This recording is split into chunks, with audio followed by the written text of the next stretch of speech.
fast $100. I didn't have a plan, ना कोई backup था.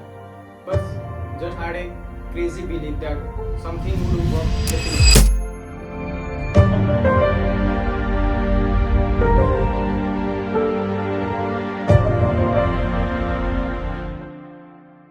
हाय एवरीवन, दिस इज विनय. मुझे याद है वो दिन जब मुझे मेरा पहला $100 मिला. दिल धड़क रहा था, हाथ कांप रहे थे, और भाई क्यों ना कांपे, लाइफ की पहली कमाई थी ब्रो. और मुझे लगा कि यूनिवर्स भी कह रहा हूँ, see it was all for this moment. So now it's the story time. So trust me, story number से ज़्यादा इंटरेस्टिंग है. सो बात है आज से 1 साल पहले जब मैं कॉलेज के फर्स्ट ईयर में था. हर कोई कॉलेज लाइफ को एक्सप्लोर कर रहा था और मैं भी अपने एंड से चीज़ों को एक्सप्लोर कर रहा था और कॉलेज लाइफ एंजॉय कर रहा था. लेकिन बैक ऑफ द माइंड ये था कि अपने फैमिली को सपोर्ट करना है और सेल्फ इंडिपेंडेंट होना है.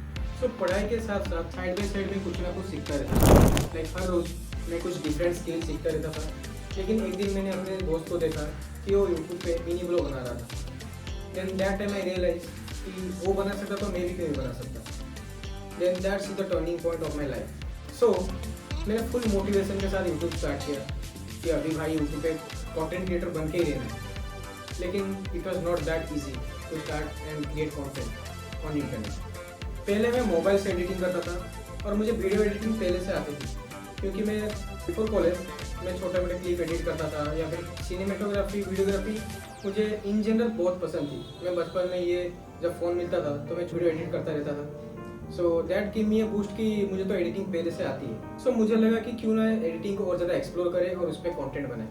तो मैं एडिटिंग पे और ज़्यादा घुसा और उसी के अराउंड कंटेंट बनाना शुरू किया. बट इशू ये था कि फ़ोन में एडिट करने में जम नहीं रहा था, क्योंकि फ़ोन का साइज ही इतना सा. वो इतना लंबा लंबा टाइमलाइन को जैसे साउंड डिजाइनिंग करो या कुछ भी लगाओ ट्रांजिशन वगैरह, तो इतने में नहीं हो पाता था. सो आई थॉट कि अभी मुझे स्विच करना चाहिए फ़ोन से लैपटॉप में. उसके बाद सवाल आया कि कौन से प्लेटफॉर्म में एडिट किया जाए, आइदर प्रीमियर प्रो या फिर डाविंसी रिजॉल्व. क्योंकि भाई पेड तो दोनों ही है. लेकिन डाविंसी रिजॉल्व फ्री था और फ्री में बहुत ही ज़्यादा एक्सेस दे रहा था. इतना एक्सेस है कि नॉर्मल वीडियोस तो आप इजीली एडिट कर सकते हो, बाकी रहा कि आप कितना ज़्यादा एडवांस तक जाना चाहते हो. Then that I choose to edit on DaVinci Resolve, क्योंकि ना प्लेटफॉर्म चूज करना एक बहुत ही इंपॉर्टेंट चीज़ है. और मुझे बेसिक्स तो पहले से आते थे. देन फिर मैंने शुरू कर दिया ट्यूटोरियल देखना. और भाई वो दिन मुझे याद है जब मैंने स्ट्रेट फॉरवर्ड 10 आवर्स तक नॉन स्टॉप एक ट्यूटोरियल देखा था डाविंसी का. पूरा फुल बॉडी स्टिफनेस आ गया था लिटरली. लेकिन टाइम का पता नहीं चला था because I enjoying doing the editing. लेकिन आफ्टर द 10 आवर ब्रो पूरा फुल बॉडी स्टिफ एंड आंखों का तो क्या ही बोलूँ, आंखें एकदम रेड हल्क जैसे लग रहे थे literally. So after that I edited my fast long video जो मैंने यूट्यूब में पोस्ट किया. वो एक ब्लॉग था, Indian cinematic blog, like parts on my phone, जैसे मेरे चैनल पे प्रीवियसली अपलोडेड है वीडियो, आप जाके देख सकते हैं. मैं आई बटन पे लिंक दे दूंगा.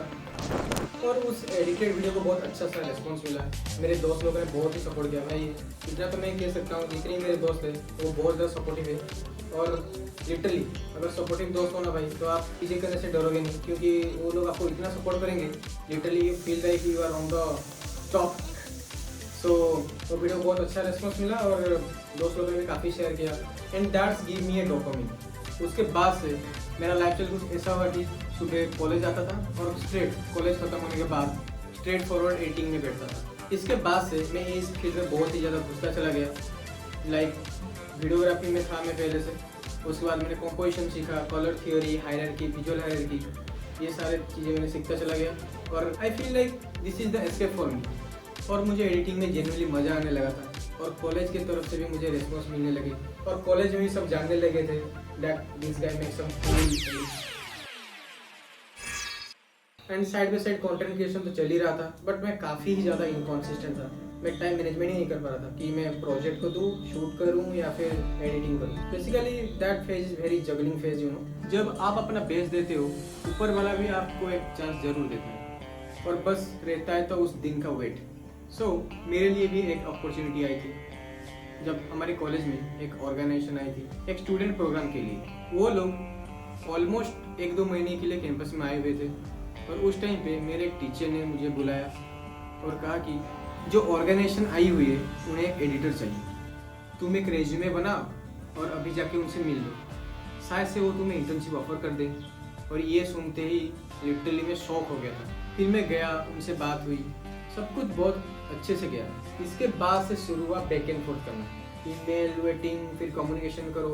3 महीने तक बस यही चलता रहा। उसके बाद मुझे ऑफिशियली उनका ऑफर लेटर मिल गया एंड देन 1 महीने तक उनके साथ काम किया एंड 1 महीने बाद I got my first ever payment of my life. वो क्लाइंट ऑर्गेनाइजेशन ने मुझे मेरी लाइफ की पहली पेमेंट दी और बिलीव मी, उस मोमेंट को मैं वर्ड में डिस्क्राइब ही नहीं कर सकता। सपना देखा था कि 20 की एज से पहले लाइफ की पहली इनकम जनरेट करूंगा और फाइनली आई डिड दैट। इसलिए भाई लोग, सपना देखो। सपना देखने में बुरी बात नहीं है, लेकिन सपने को लेकर रहना और सपनों के लिए सोते रहना, ये तो सही नहीं है। सपने देखो और उससे भी ज्यादा मेहनत करो, ठीक है। और एक चीज याद रखना, तुम्हारा स्ट्रगल कोई नहीं देखेगा। तुम्हारे सक्सेस पार्टी में सब आ जाएंगे, लेकिन तुम्हारी वो रातों की नींद जो उड़ी हुई होगी, वो स्ट्रगल को कोई नहीं समझेगा। सो हाँ, ये थी मेरी कहानी, जर्नी, कुछ भी कह लो। So how I made my first money during my college first year. और हाँ, यूट्यूब पे मैं बहुत इनकंसिस्टेंट था, लेकिन अब से वीकली वीडियोज आते रहेंगी। कीप सपोर्टिंग मी, तो subscribe this channel. So yeah, that's it for today. Take care and keep chasing your dream. Thank you, bye.